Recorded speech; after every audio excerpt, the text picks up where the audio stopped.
singing the song or the prayer that gets us ready into the mindset for listening to Bhagavad Gita. Because what we're doing is we're calling out to the Lord because He's everywhere. He's on the altar and He's also within the heart. So we want to make that heart connection to the Lord. And then nourish the soul, because we nourish the body, we nourish our mind, we may feed our intelligence, but our soul is crying out to be fed, to be nourished. And so that's what the Bhagavad Gita does, and the singing for that.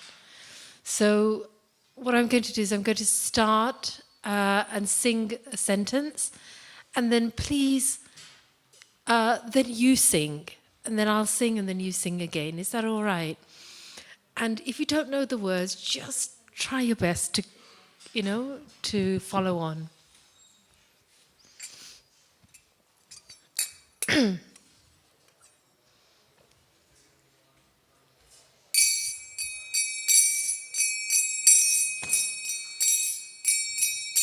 Jaya Radha Madhava Kunja Bihari, Jaya Radha Madhava Kunja Bihari, Jaya Radha Madhava Kunja Bihari, Radha Madhava Jaya Gopi Janavallabha Girivaradhari, Jaya Gopi Janavallabha Girivaradhari, Jaya Gopi Janavallabha Girivaradhari, Jaya Gopi Janavallabha Girivaradhari, Yasodanandana Vrajanaranjana Nandana Vrajanaranjana, Yasodanandana Vrajanaranjana Nandana Vrajanaranjana, Yamuna Tira Vanachari, Yamuna Vanachari, Yamuna Tira Vanachari, Tira Vanachari, Jaya Radha Madhava Kunja Bihari.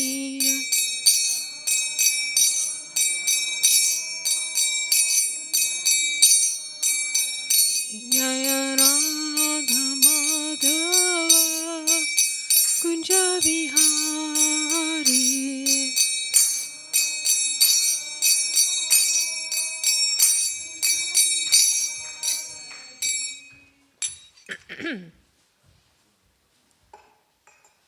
Om Namo Bhagavate Vasudevaya.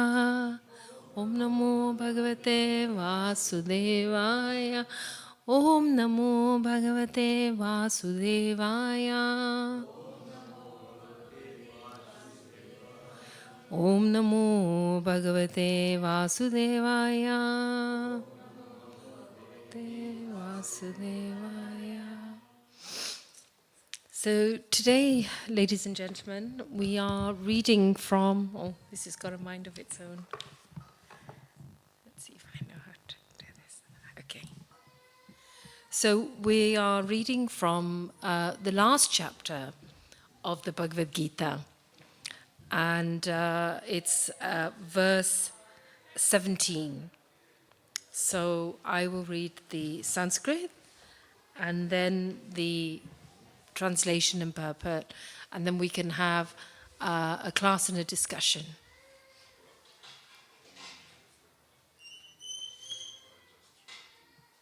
Yasya natakroto bhavo buddhi yasya na lipyate hatyapi sa imalokan na hanti na hanyate.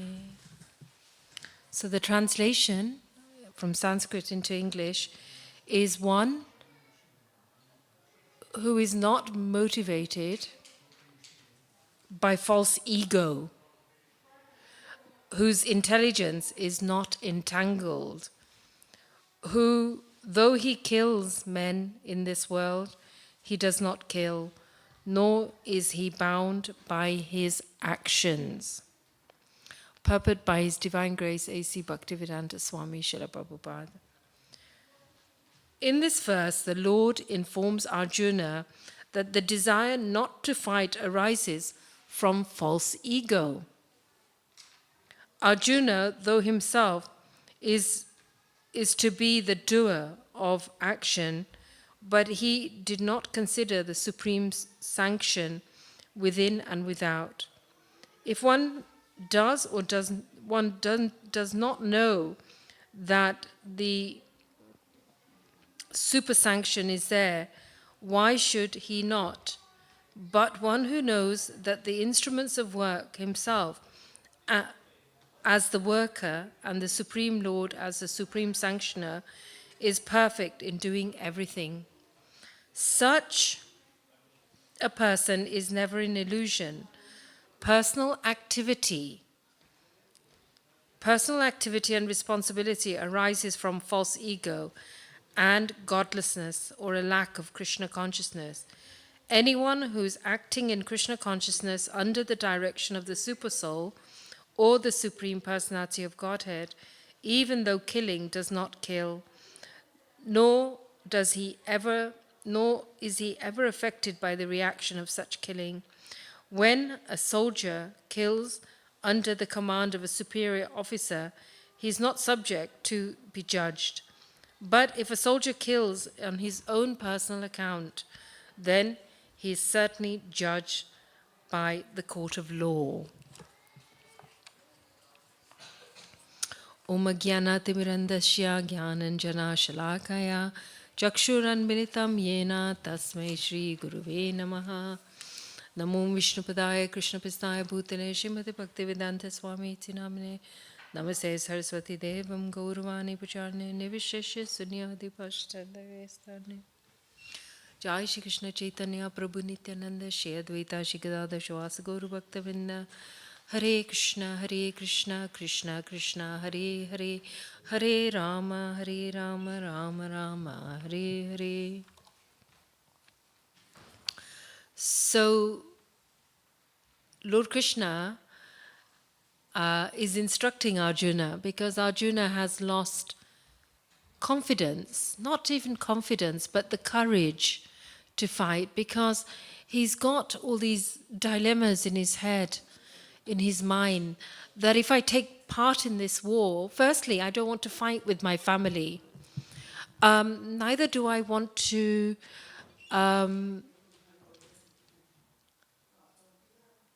excuse me, maybe just ask for silence, please, thank you. So Arjuna's in a position of responsibility. He's been trained from childhood to act in a position of responsibility. And so here it seems like a bit of a dilemma that why is the Lord instructing him to go and fight? And if he doesn't fight, it's because he's egotistical. But if we really break it down, ladies and gentlemen, this discussion is about doing our duty. And Arjuna's duty was to fight. And he didn't want to fight because he wanted to choose the non-violent option. And he loved his family so much that he said, like an older child sometimes does with the younger baby, it's okay, just let him have it, you know? So Arjuna was like, it's okay, let them have the kingdom. Despite them being ruthless, despite them wanting to take away everything from them, Arjuna was saying, it's okay, let them have it. Because the consequences, the fight, the war, is going to be too much of a cost. And how many times do we do that when we're thinking about, we're in difficult positions, that, you know what, it's just better to let it go. But the higher principle that the Lord is telling him is, fight for me. Do whatever you do, do for me. Because the thing is, ladies and gentlemen, when we act according to our own thoughts, what our mind guides us, our intelligence guides us, it can actually be incomplete because our senses are limited. We can only make a judgment by what we see and what we hear. But we don't know what happened in the background. We don't know what happened before. We don't know what happened many lifetimes back. But here, the Lord is really trying to bring Arjuna to a place of courage. Courage to take action, to do his duty, even though he may be unpopular. Why? Because he is able to hear the Lord within his heart. Now, how many of us can say that we can hear the Lord within the heart? We can hear that part of the divinity who travels with us with many, many lifetimes, because the Lord doesn't forsake us. How many times do we feel alone? How many times do we feel disconnected, sometimes with the person next to us or the person we live with, our partners, our parents, our children? But really the real connection we're looking for is connection from within, the Lord within the heart. Seeing the Lord's, whatever it is the Lord sanctions and permits coming out, in the outside world, but also having a personal relationship with the Lord.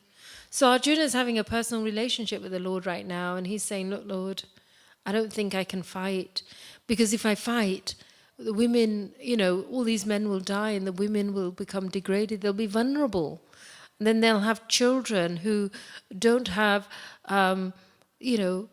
parents present to support them and raise them. So you can see that Arjuna's got a very moral dilemma. And he's got very good moral reasons why he's arguing, I don't want to fight. But here Srila Prabhupada is telling us that in the purport, that if we do something according to our own whims, it's false ego. So what is the false ego? Because often we think, here I am. This is who I am. I'm a good person. I try to do well. And I'm trying to make the best decisions I can in life. But you see, the mind is very vulnerable, because the mind is almost a slave of the false ego. The false ego is the identity that says, look, this is me. Right now, this is me. I'm a woman. I'm a mother. I'm an academic. I'm a friend, a sister.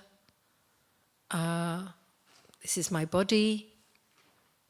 I'd love to be 2 stones thinner. Wouldn't it be lovely for this and this and this? So all these desires that we have are linked to our identity and our body. And so the false ego entrenches that, because the false ego says, listen to me, because you know what? Just trust me.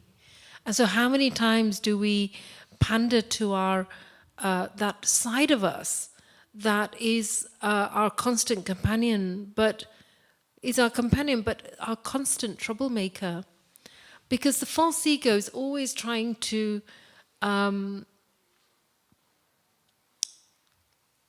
talk us out of surrendering to Krishna. That's the bottom line. Why would I want to surrender to Krishna? I know better. I know this, I know that. But here Lord Krishna is saying that if you really want to be free from reactions, because if you do a good action and you do a bad action, how do you know one is good and one is bad? There are implications for that, ladies and gentlemen. You know, they say the road to hell is paved with good intentions. I don't know about you, but sometimes we make decisions, we take action, and it doesn't always pan out the way we would like it to be. Or we get accused of doing the wrong thing. How many conflicts start with things with good intentions? So here, Lord Krishna is saying to Arjuna, you know, listen to my instructions, be fearless.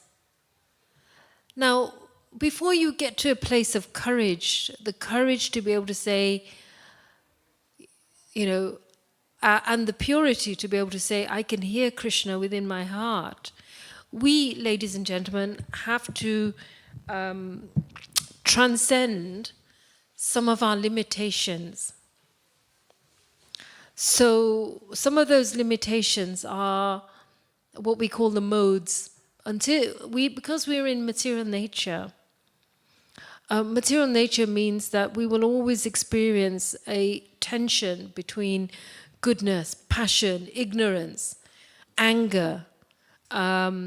We will be recipients of experiencing irreligion, falsity, cheating, bluffing, lying, lust, anger, greed, being cunning, hypocrisy, quarreling, harsh speech, fear and doubt, sometimes feeling like life is hellish. There's so much pain that I don't think I can get up tomorrow, I don't think I can tolerate. So we have all those challenges, ladies and gentlemen, that we're dealing with. And sometimes it's easy to overlook our own challenges because it's just easy to see the challenge out there.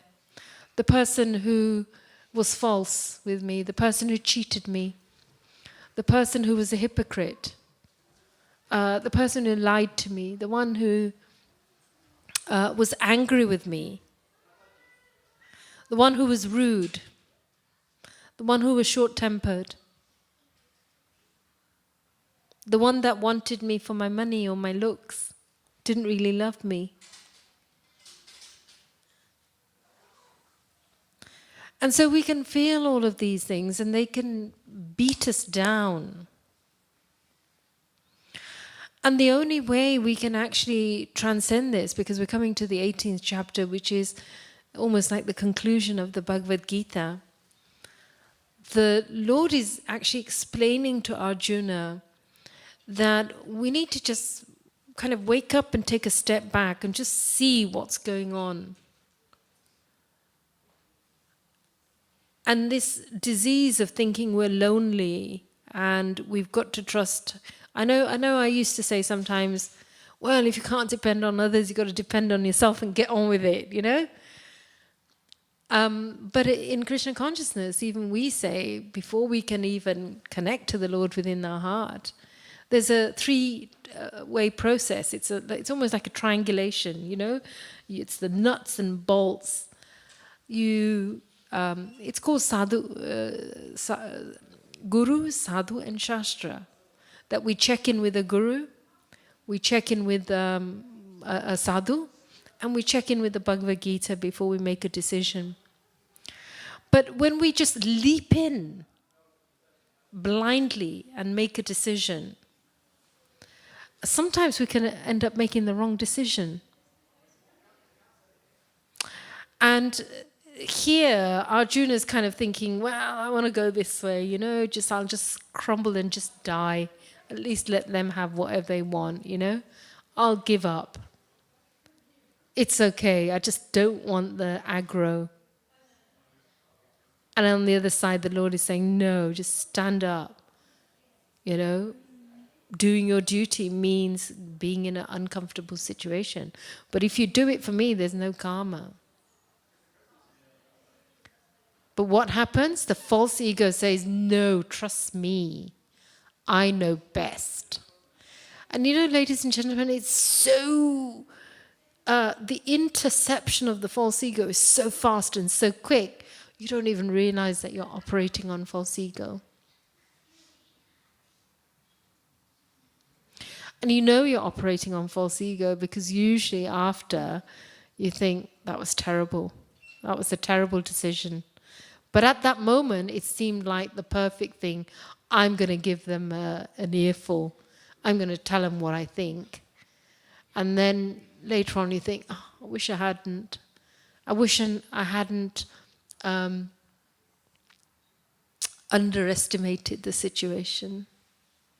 I don't know about you, but I have children. So sometimes I'm so fast on the mark to correct them because you know what? I'm the mother. I know best. And then they tolerate it when they're children, then they become adults. And they become very intelligent adults, probably more intelligent than me. And then they pull me up. And I go, no, but I know best because I'm your mother. Because then the false ego says, hey, look at you. You've got authority, you've got position, you've got a right to say this. So Arjun is thinking, maybe I have a right to say this because, you know, I know what's best. So we have to overcome this, this material nature of false ego. Because it's actually a disease of the soul. We can't see it, ladies and gentlemen, but it's always with us. And it's always the one that jumps in and knows the right answer. But here, the Lord is telling Arjuna, and Srila Prabhupada is instructing us as Guru through Shastra, that we have to be aware of what is this? You know, the false ego is a bit of a imposter syndrome. It's the bit that says, you know what, I know. Look at me, I'm in an authority, you know. And I don't know about you, but sometimes I have to make some very difficult decisions to do with education and law. And you think, well, it's going to have a big impact on this person or their life. And then obviously you're aware because you're thinking, well, if my false ego thinks, yes, I know this, I've got the evidence here in front of me, I can evaluate it with my mind. The mind is so weak because it's almost the slave of the ego. That the only thing is to be able to say in any situation where we're making a decision is to really just pray to the Lord, please help me, guide me to be able to take the right step and to be still and to be able to hear that guidance.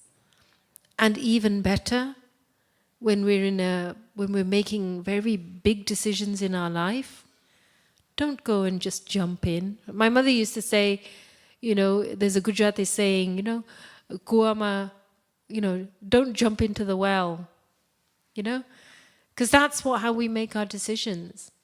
Don't just go and jump in the well because, you know, you'll think you're doing the right thing, but you're the one who's drowning.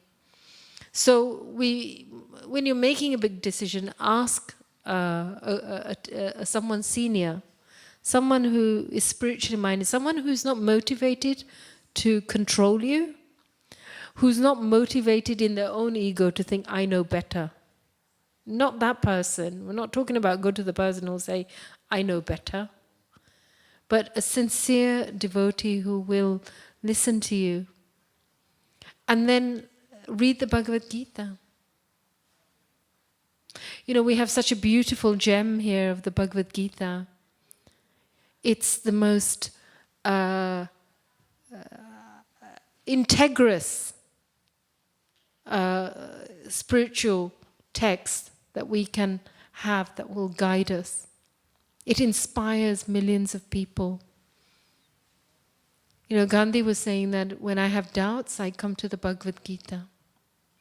So make an opportunity, if you're not already reading the Bhagavad Gita, to read it every day.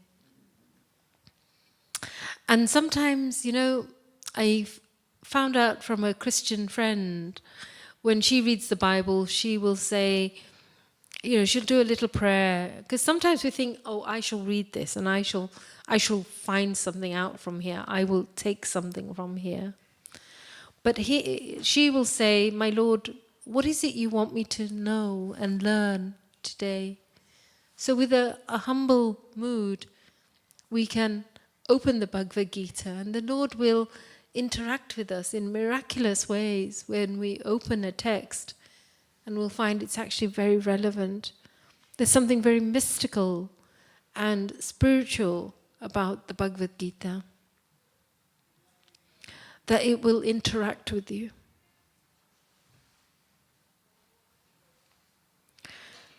So, coming back to the verse,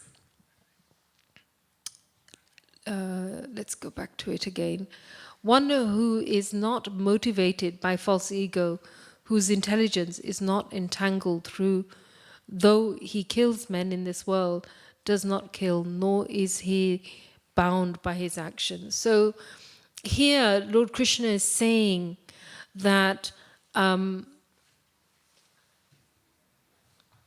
if you're motivated by false ego means I've got something to benefit from this. And 99.9 times we make a decision, it's always about how I'm going to benefit. If I make this decision, I will benefit. But actually dharma and duty is very different, because the deep realizations come to us when we are able to say, what does the Lord want me to do? How does the Lord want me to show up today? What does the Lord want me to feel and think and say? Because that's a really important interception. If we can get to that point before we just jump in and leap in all the time, that before I say something or I make a decision, I wonder what the Lord would want me to do. And I know usually for me, it's in that moment, if it's something with my children and I think I know better, the guidance is, silence is golden. Just sit tight. Just sit tight and just be silent. And actually, when we hold back, we're not pandering to the false ego. Because the false ego likes quick action. Come on, ba ba ba ba ba ba. But here the Lord is saying, that don't be motivated by false ego. So it's actually very hard to ask the Lord, what do you want me to do? What do you want me to say? How do you want me to think? How do you want me to show up today? Because the false ego thinks, I know better. Why do I want to ask God? Because He might tell me to do something I don't want to do. The false ego says, come with me. You'll be happy. Everything will be all right. So if we want to be free from reactions, karmic reactions, again, the road to hell is paved with good intentions. How many times have we tried to do something good and we've been pulled up? It happens when in family members, when someone dies and one member of the family tries to help and pull everything together and get all the jobs done, get all the legal stuff done, and then one person will come along and go, didn't like that, you're selfish. Or there's so many misunderstandings. Shri Shri Radha Gokulananda Sitaram Lakshman Hanuman Gauranitai Srila Prabhupada Ki Jai. But here Lord Krishna is saying, be aware of your false ego. So how do you become aware of your false ego? Anybody know?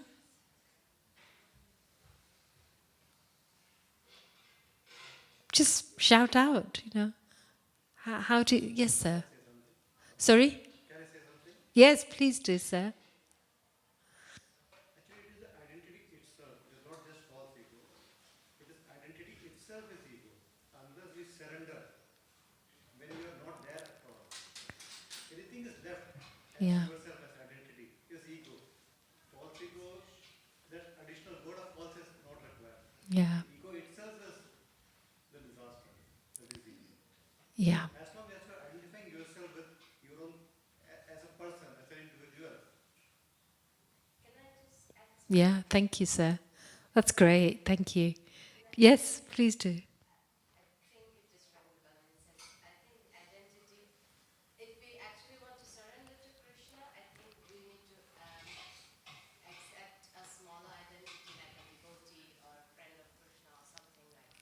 Okay.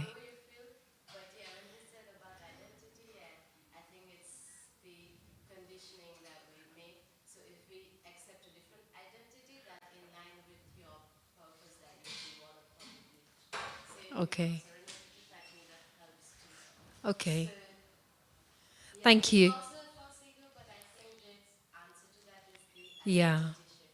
So those of you who are online and you're listening in, a lovely gentleman and lady have contributed, and the gentleman is saying, actually, your false egos, you see, it's interrelated with your identity, who I think I am, and then the lovely lady on the other side is saying, absolutely, and the way we can counteract that is by reducing a self-inflated identity to something a bit more humble. Chaitanya Mahaprabhu says, Trunadapi sanichena tarorapi sahishuna amanina manadena kirtanya sadhari. One can chant the holy name of the Lord in a humble state of mind, thinking oneself lower than the straw in the street. One is more tolerant than the tree, devoid all sense of false prestige. One can chant the holy name of the Lord constantly. So you're absolutely right. One of the ways, the disease is the identity, and it's entrenched in us from when we're a child. I'm Indian. I'm this person. I come from this family. This is what we are. This is the caste we're from. This is the profession I'm from. And as you get older and older, it's more and more entrenched.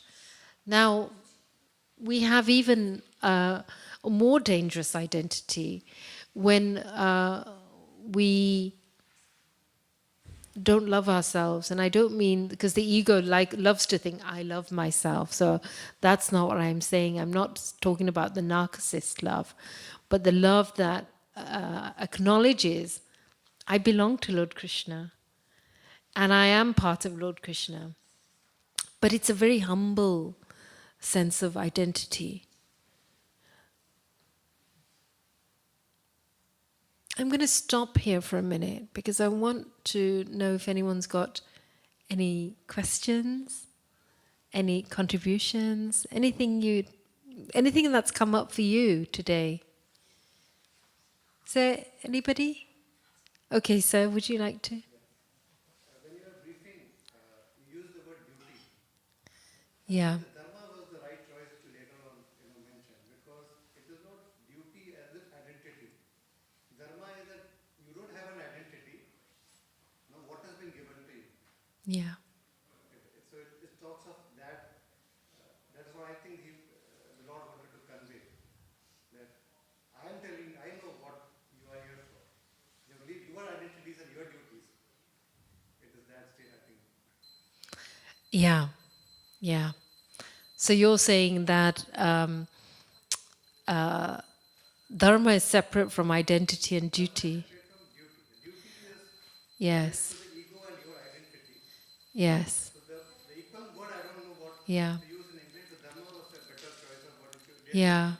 But what I would like to say to you, Sarah, as well, is that when you use the word duty, people can identify with it, because duty, in terms of my dharma, is what is my duty or dharma as a mother when I'm making difficult decisions? What's my duty and dharma as a professional? What's my duty and dharma as a devotee? What is my duty and dharma in all different situations, because we all have different roles, don't we?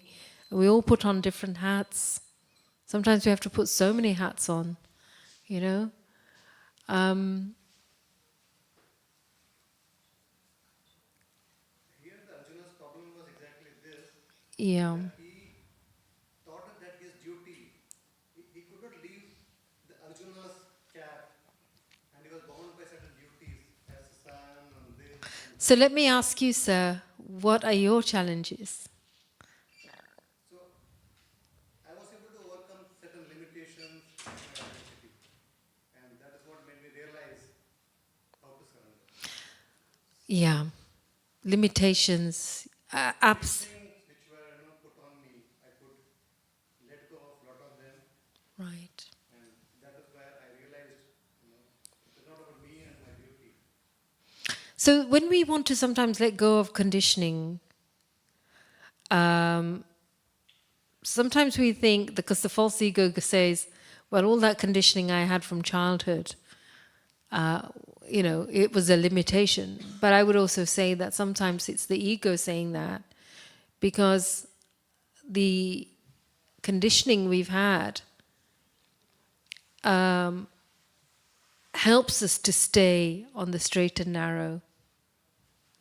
But it's when the ego, false ego, comes in. Because you see, the false ego is not just a self-inflated identity, but it's also on the other spectrum, where we feel quiet desperation, depression, anger, apathy. And so we have to be very careful. In here, Arjuna is not self-inflated. He doesn't feel limited. He's just morally saying, okay, this is what I need to, this is what I need to be able to do. I feel this is my duty. But the main thing I want you to get from this, ladies and gentlemen, is not to lose the thread of this. All right? The thread of this is that when we're making decisions, take a step back, reflect before you want to say something. Just reflect. Just take a step back. What is this person saying before I want to step in and say what I want to say? What is it that I need to do? Yes, of course you can ask a question. It's just the gentleman said that your duty, I mean, it's just a question because I got curiosity, I'm not trying. Yeah. But he said that Arjuna was feeling attached because he saw his family and whatnot, if I understood right. I may be incorrect. But so when he says it's his duty as a warrior, because that was his role was on. So how do you know what's your right duty? What role are you playing when? How do you exactly define? Because as a son, as a husband, or at that time he was a warrior and he was leading his whole army, of course. So how does he make a good... At that time his duty was Yeah. to fight.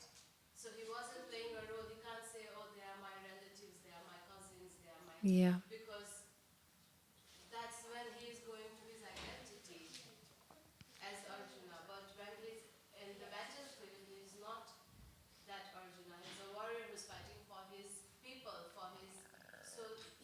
So my question is, because he said about your duty, and my question is, how do you know that what is your right prescribed duty, and when are you just living from identity? How do you define? Okay, so it's a great question, because we're all asking this question. How do I know what's my duty? Every time, Yeah, so we have to switch with those roles, because your duty as a daughter will be in a submissive role. Your duty will be to serve. Actually, fundamentally, we're serving everyone. But Krishna is saying, serve me. So in terms of knowing how to do your duty well, it comes back to being not listening to the ego and saying, okay, I think I know what my duty here is.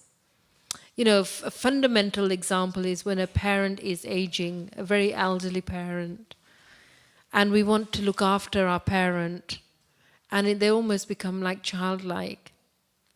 Sometimes we take control of that and say, I know better now, because it's the false ego goes, I know better now. I will make all these decisions for you. I won't necessarily need to consult you because now I know better. So there are always dangers in the decisions we make because, again, it comes back to the road to hell is paved with good intentions.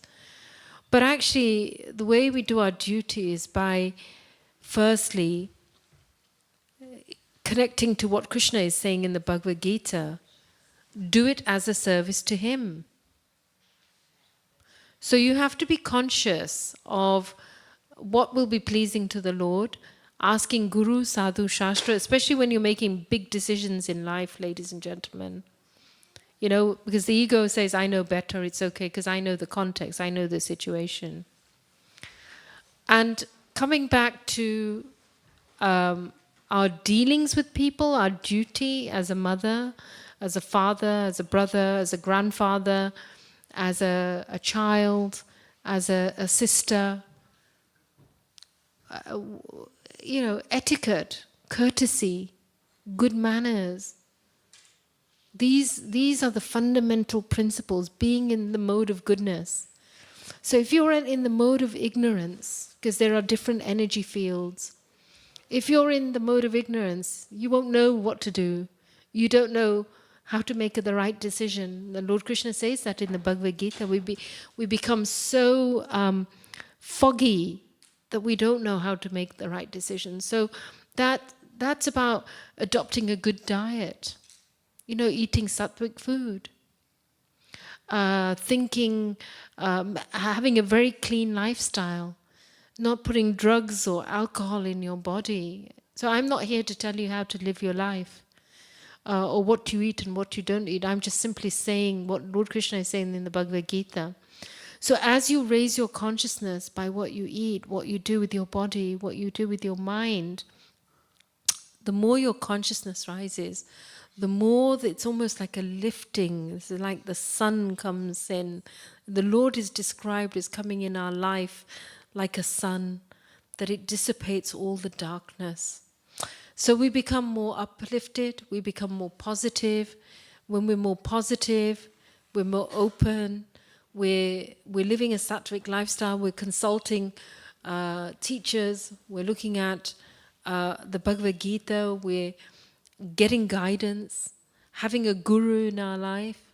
These are all the things that will help us to be able to do our duty properly. But I thought we shift through the modes of passion, ignorance, and goodness throughout the day because, like, the energy field and our brain, like, they are attuned. So you will, of course, you can stay in a mode of goodness if you meditate, and there are different ways, like you said, diet and whatnot, everything. Yeah. Factors matters, of course. But I think, like, we always are going through all these three modes of life. We always go through. We are always in one, so we can't really say how do you, because that's how we Yeah. stay. So absolutely, really good question. So if we're in the modes, if we're even in sattvic or rajagun or tamagun, goodness, passion, ignorance, our decisions will always be wrong. As you quite rightly said, we'll make errors. But this is why Lord Krishna is saying, do it as a duty to me. Make it, and so so you say, well, how can I ask the Lord? How can I have a relationship with the Lord? How can the Lord guide me? We have to raise our consciousness. The more we raise our consciousness. And so how do you raise your consciousness, ladies and gentlemen? By chanting. How many of you chant the Hare Krishna Maha Mantra? Okay, great. So that's one thing for you. Yeah, chant the holy name. Hang out with people who uplift you. Oh, Krishna's always there. Yeah. So yes, Krishna is always there to talk to us, but hang out with people who will help you to understand Krishna. Read the Bhagavad Gita. And have some quiet, reflective time. Have some quiet time to be able to, early in the morning, Brahma Muhurat, waking up between 4 and 7, and giving yourself that opportunity. And right now, it's so dark and it's cold. But if soon, you'll get this taste of wanting to jump out of bed, have a nice warm shower, make the water colder and colder so it's cool and you're refreshed. And then thinking about doing, lighting a diva or doing arti or a candle and chanting, putting the incense on. And so creating an atmosphere. If you're living in a chaotic situation, think about how can I simplify my life. So, thank you for those great questions. Really, really great questions. Anything else? Anybody want to contribute? So those of you who chant, tell us, how has chanting changed your life? Yes. Many chapters, it is discussed about complete surrender. Complete surrender. Complete surrender. How it comes for the householder. How do you completely surrender as a householder? So you see, Sam, I was going to ask people to contribute about the changing of how mantras, chanting has changed your life. But coming back to you then, sir, often people think that surrender means I have to give up everything. I have to give up my attachment for my family. I'm getting to a certain age. I do know I need to give up. I have to live with them. I have to eat what they feed me, all of these things. But Lord Krishna is saying it's the consciousness, sir. It is the consciousness that I can be with the same people, but I can be loving, I can be kind, I can do my duty, but I'm detached. I'm not attached to the outcome, because the false ego is always attached to an outcome. It should be like this, should be like that. So full surrender means I stop thinking I know best. And I start going introvert. Because when Srila Prabhupada says after 50, we should be thinking about vanapras. You're living with the family, but slowly you're detaching. And naturally, we often detach. Because you haven't got the energy or the hormones that you had when you're in your young age. It's a different kind of lifestyle. So therefore, we have to adjust. Sometimes people think that when I'm in my family situation after 50, I should be just behaving like the way I was 25, 30, 40. But actually, it's a different. You're there, but you've got space for yourself. You make space for yourself. You contemplate more. You cut down on so many social engagements if they're not necessary. Because one of the things about the Bhagavad Gita is stop nonsense talk. Spend more time reading. Spend more time chanting. And actually your family will thank you, because your family will say, oh, right. Like with my family, one day a week I try to just be silent and they love me. Because one day, they're like, great, she's not going to talk, she's not going to have the last word, So, practicing things like that, and going more internally, because it's about that we are trying to make this place so permanent. Even in old age, we're trying to make this situation, family, our relationship still permanent. And actually, we don't know how long we've got. But like, Alexander the Great, he said, luckily he didn't realize too late, but after conquering, so much of Europe and then going to India and spending time with the sages, spending time with good company, he said that, gosh, I've conquered all these lands and I've had all these gold and jewelry, but actually what's the use, because I didn't plan for after. So we're putting so much energy into our existence right now. So surrender means that we think about what's going to happen when I die. Am I going to just die just like any other animal that eats, mates, defends, and then goes? Or am I going to use my consciousness that how can I connect with Krishna? Because whatever I think of at the point of death is what I will become in my next life. So we stop thinking about here as the ultimate be end and all end, but we think about how we prepare. What's my consciousness going to be like at the point of death? So in the Bhagavatam, there's a beautiful story about Gajendra the elephant. But because in his previous life he was King Indradyumna, and he had said these beautiful prayers to Lord Krishna, that even in his next life, because he did some offenses, he became an elephant. But at the time of death, Lord Krishna gave him remembrance. And so he was able to remember the Lord at the time of death. So surrender means chant, read, offer prayers, and become the change that will inspire your family. Because, when we are mother and father, we have a duty to set a good example to our children. That life isn't just about eating and mating and enjoying. That towards the end, we become deeply reflective, and we detach. We detach in ways of eating, what we say, how we are.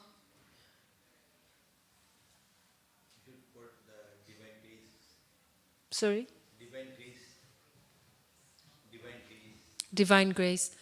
Well, that's the other thing, isn't it? If we're sincere, then obviously the mercy of a devotee or a guru will, the Lord, and that's what happened with Gajendra, because the Lord gives us remembrance, forgetfulness, and the understanding how to come to Him.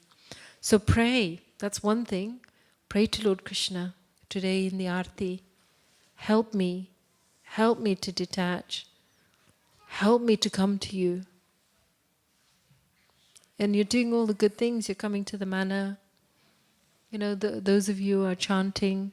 It's lovely to see young people chanting, because we often think, oh, I'll do it when I'm old. But that's not the case.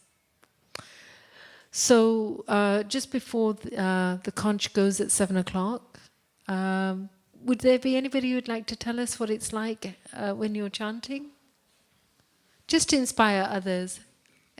Come on. I'd like to hear from somebody else. Come.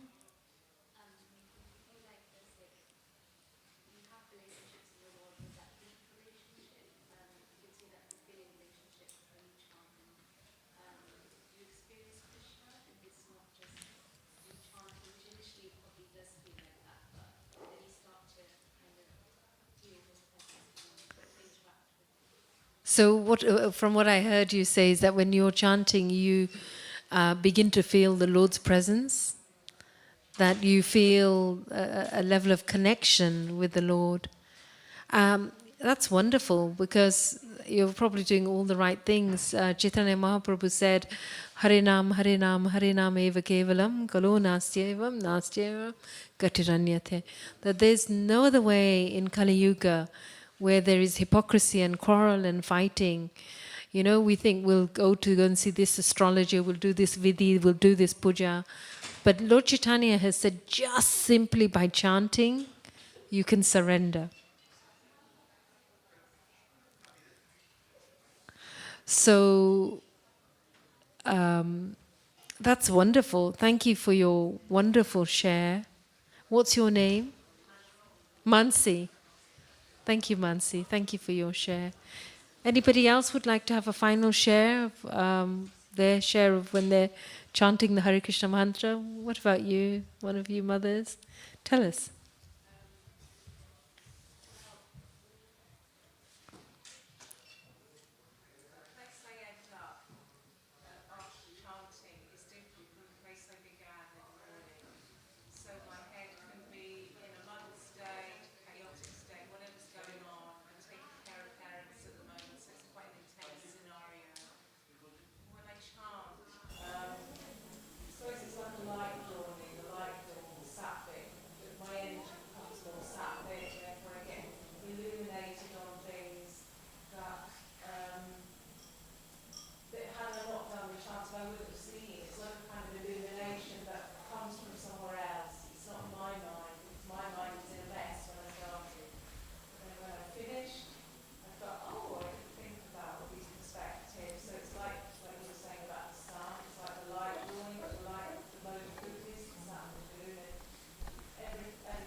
Well, yeah. Yeah, a beautiful cosmic psychic shower chanting that no matter what's going on, whatever challenges you have, that, it's uplifting. So on that note, ladies and gentlemen, I'm going to stop because in a moment the conch shell will blow. So please stand up and Hare Krishna.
Radha Gokulanand की सीताराम लक्ष्मण हनुमान की गौ निठाई की शीला प्रभुपाद की गौ प्रेमानंदे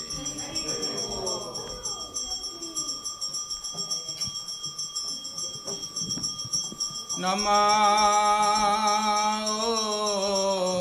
विष्णुपादाय कृष्णप्रेष्ठाय भूतले श्रीमते भक्तिवेदांत स्वामी इति नामिने नमः एवरीवन विष्णुपादाय कृष्णप्रेष्ठाय भूतले श्रीमते भक्तिवेदांत स्वामी इति नामिने नमस्ते सरस्वती देवे गौरवाणी प्रचारिणे निर्विशेष शून्यवादी पश्चात्देशतारिणे नमस्ते सरस्वती देवे प्रचारिणे निर्विशेष शून्यवादी जय गौरानिताय जय गौरानिताय गौरानिताय जय गौरानिताय गौरानिताय गौरानिताय गौरानिताय जय गौरानिताय गौरानिताय गौरानिताय गौरानिताय जय गौरानिताय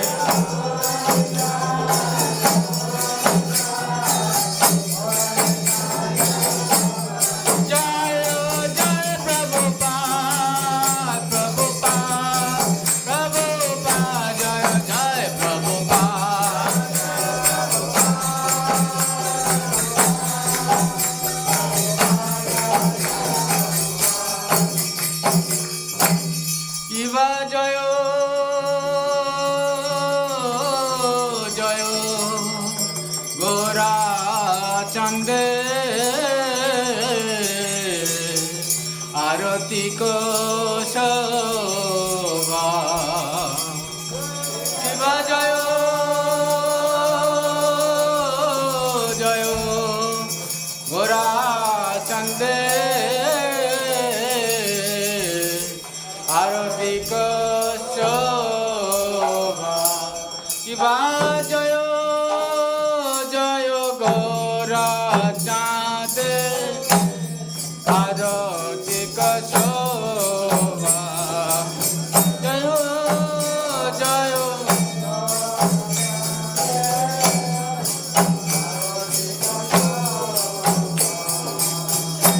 जानबे तट बने जग जन लोभा जानबे तट बने जग मन लोभा दके निताय चाँद हमे गदाधर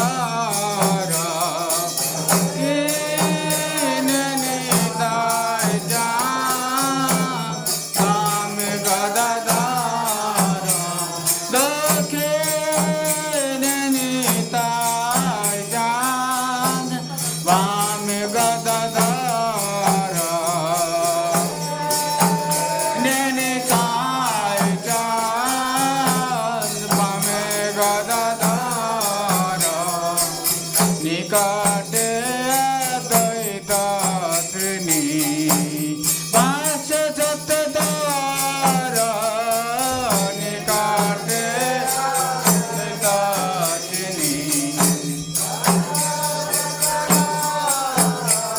बसी আছে গোরা চাঁদ সিংহাসনে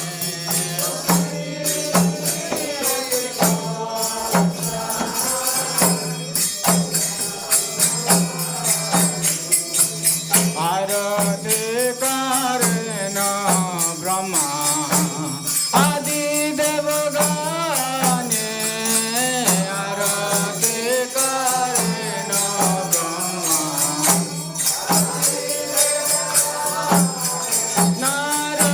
नारद आदि करे चमार डुलाय नारद आदि कर चमार डुला नारद आदि करे चमार डुलाय नारद आदि करे चमार संजय मुकुंद वसु गोसादिगाय संजय मुकुंद वसु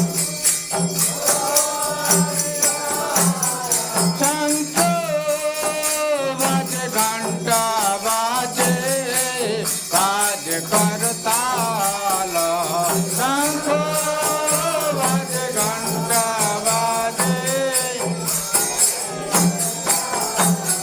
शंख बाजे घंटा बाजे काज करताल शंख बाजे घंटा बाजे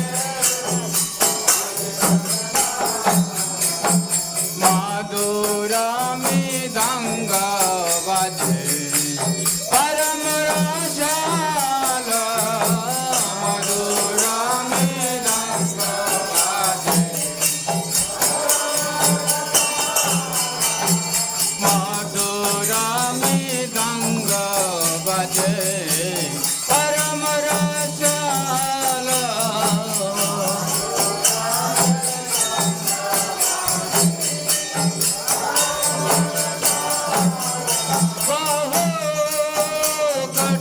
चंद देने बदन उजाल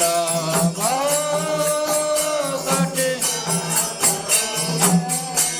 बदन उजाल भला दे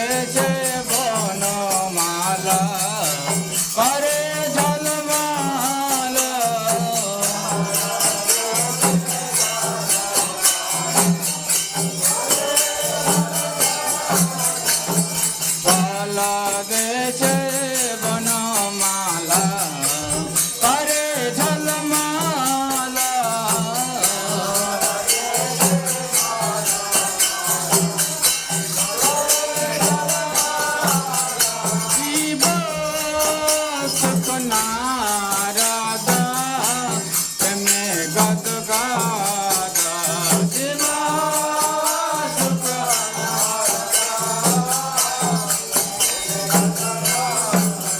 शिवा सुख नारदा यमे गद गादा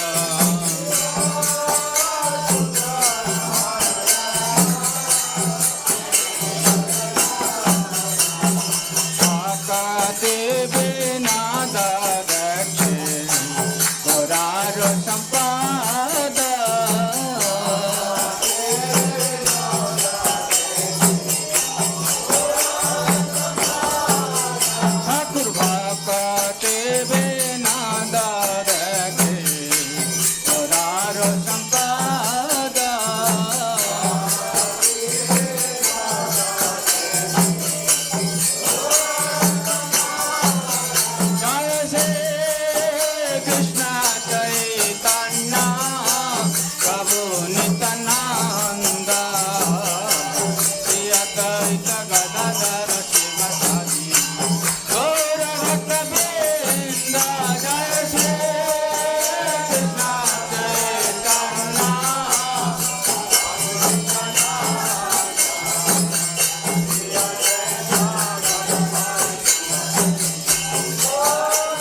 Krishna Krishna Hare Hare Hare Rama Rama Rama Hare Hare Hare Krishna Krishna Krishna Hare Hare Hare Rama Rama Rama Hare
Hare Krishna. Okay, we're just asking everyone to put their arms up in the air nice and high.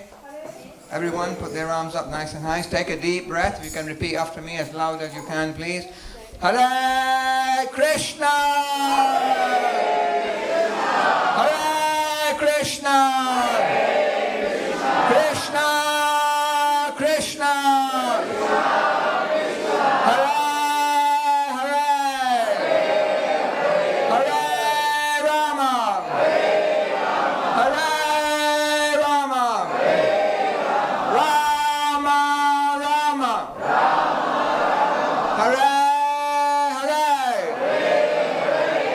Okay, you did very well. So if you put your hands together, if you have room, you can bow down. We're going to do what's called Premadwani prayers.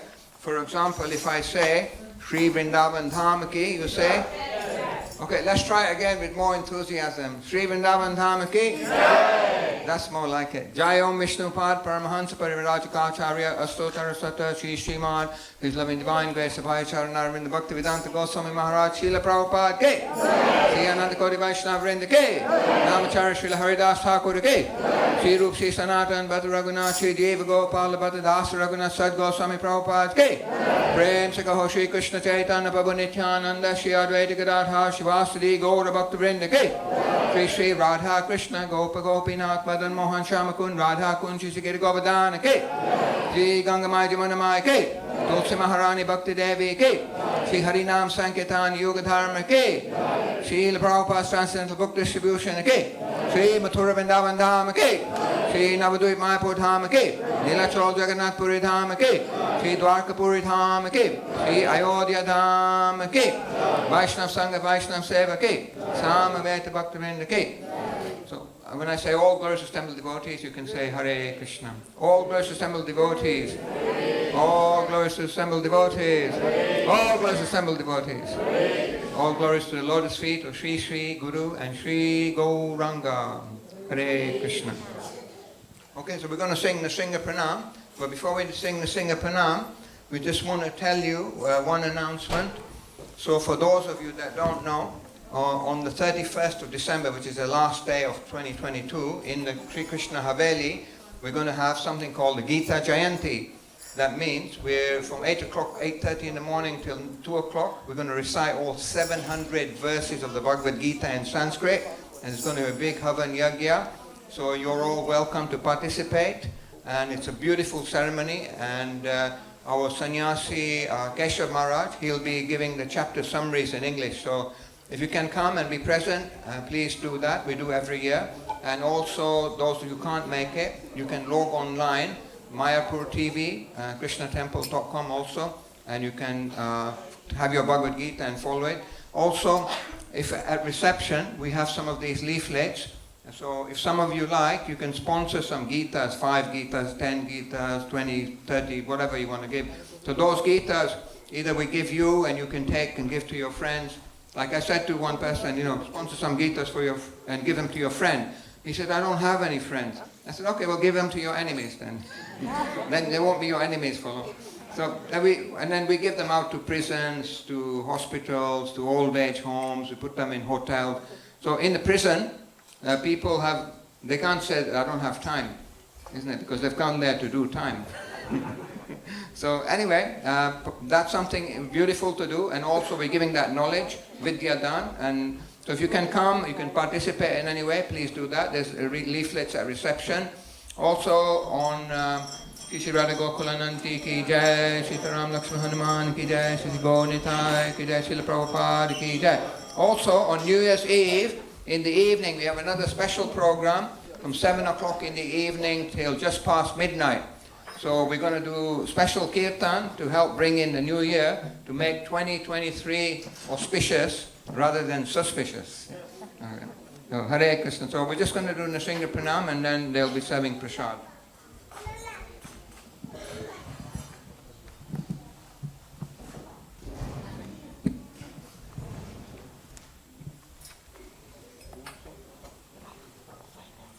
Okay, so Namaste Narasimhaya.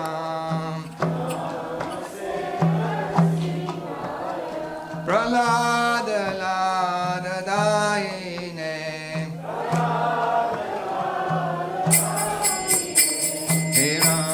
Hiranyakashe Puramakshaha.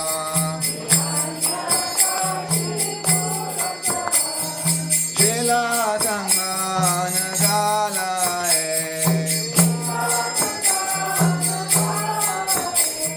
Eto Nisringo Bharato Nisringo. Yato Yato Yamitato Nisringo. Bahe Nisringo Reda He Nisringo. Narasingamadim Sharanam Prapade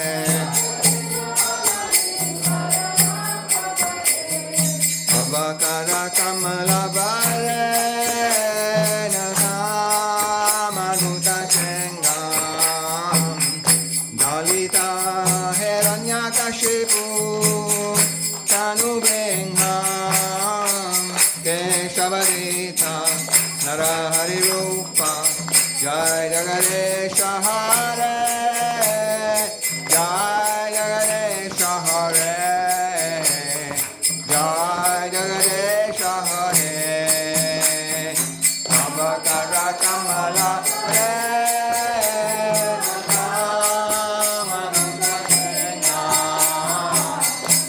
Dalita Hiranyakashipu Tana Brahma Keshavarita Jai Jagaresha Hare Jai Jagaresha Hare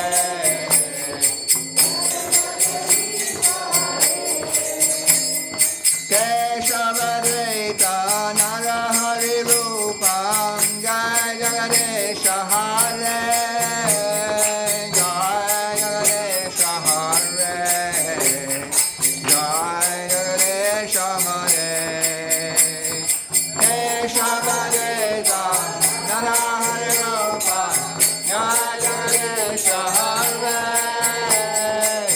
Jai Jagaresha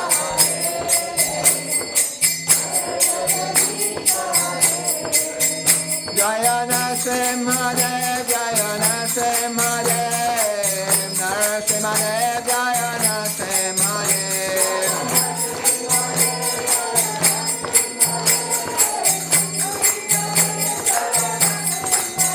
Jaya Prahlad Maharaj, Jaya Prahlad Maharaj, Prahlad Maharaj, Jaya Prahlad Maharaj.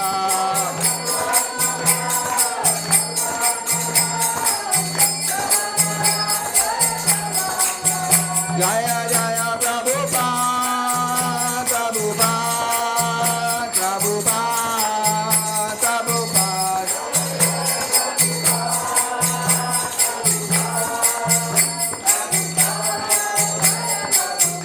Jaya Jaya Gurudev, Gurudev, Gurudev, Gurudev.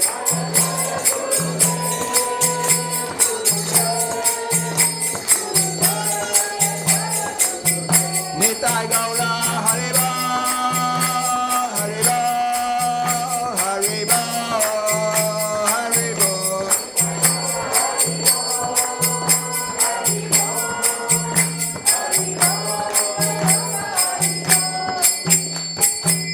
Shri Nrsimhadev Bhagavan ki, Bhakti Prahlad Maharaj ki, Srila Prabhupada ki, ISKCON Guru Vrinda ki, Nitai Gaur Premanandi, Hari Hari Bol.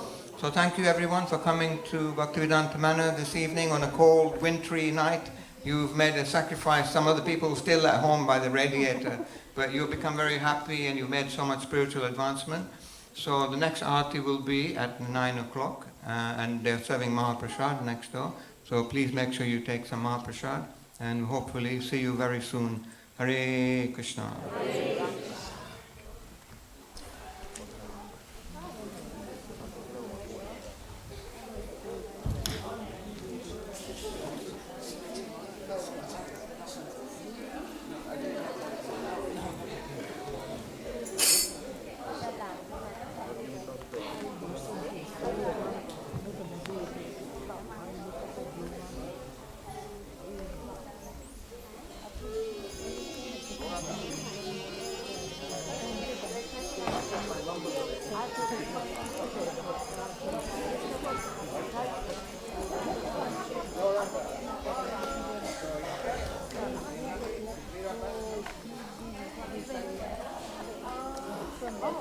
Back